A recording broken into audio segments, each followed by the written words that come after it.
Hello! In this video we'll show you how to connect your RS-175 to your TV. The pack contains the transmitter, the headphones, the power supply, an analog audio cable, an optical cable, and 2 AAA batteries. First, please be sure to charge the batteries. The rechargeable batteries are only at about 25% when you unpack them, so for a first test of your wireless system it may be sufficient.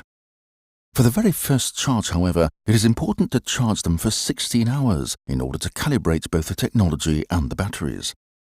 All further full charges will only take about 8 hours each.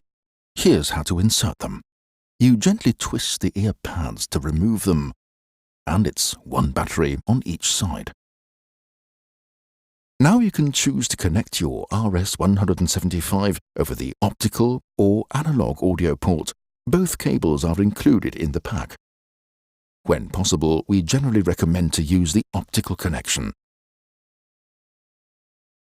Plug in the power and the optical cable and make sure the switch is in the upper position. Now let's connect to the TV. Depending on brand and model, your television's connectivity panel could look like this, or this, or this. Pretty much always different, so let's take a closer look. This is an optical audio output. Connect the optical cable here, and you'll be done. Now, when you turn on your RS-175 at the headphones, the transmitter's status LED will light up green, provided it is receiving the right signal.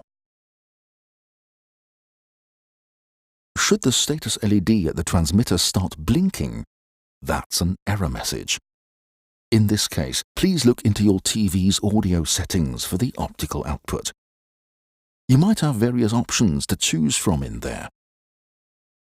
Try setting your optical output to stereo or PCM if you find those in there.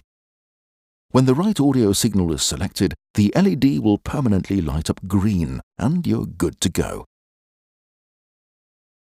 With the RS-175, you have up to 100 meters or 320 feet of range, depending on your environment. Should you leave the room where the transmitter is and you have, for example, a brick wall in between you and the transmitter, you may experience interference with your reception. Just be aware of this. If your TV doesn't have an optical audio output, or it is in use for other equipment, you can also connect over analog audio with the included audio cable. At the transmitter, put the switch in the lower position. Plug in the audio cable, and at your TV, insert it into the headphone output. Done. Now, if your TV is turned on and the volume is up to at least medium level, but you can't hear anything on your wireless headphones, please look into your settings menu to see if you can find an independent volume control for the headphone output in there. At this point, we'd like to mention that when you use your TV's headphone output, it will most likely result in your TV's speakers turning off. So, if you're watching TV with other people, they won't have sound. Now, here's a solution for that. If your TV has an RCA output, you can use it with an adapter. This is what they look like.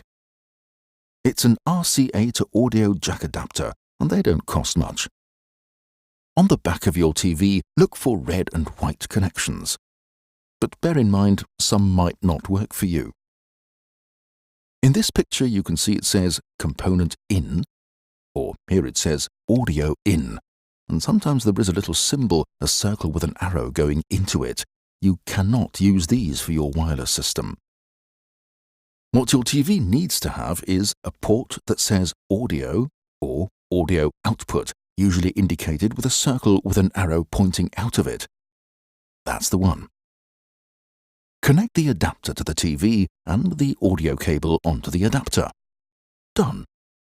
Connect your RS-175 like this, and your TV's loudspeakers will remain working. Let's assume you've made all the necessary connections and settings. You can now turn the system on. Press the power button on the headphones for about 2 seconds. This turns on both the headphones and the transmitter. And try out the different bass and surround settings. Thank you for watching.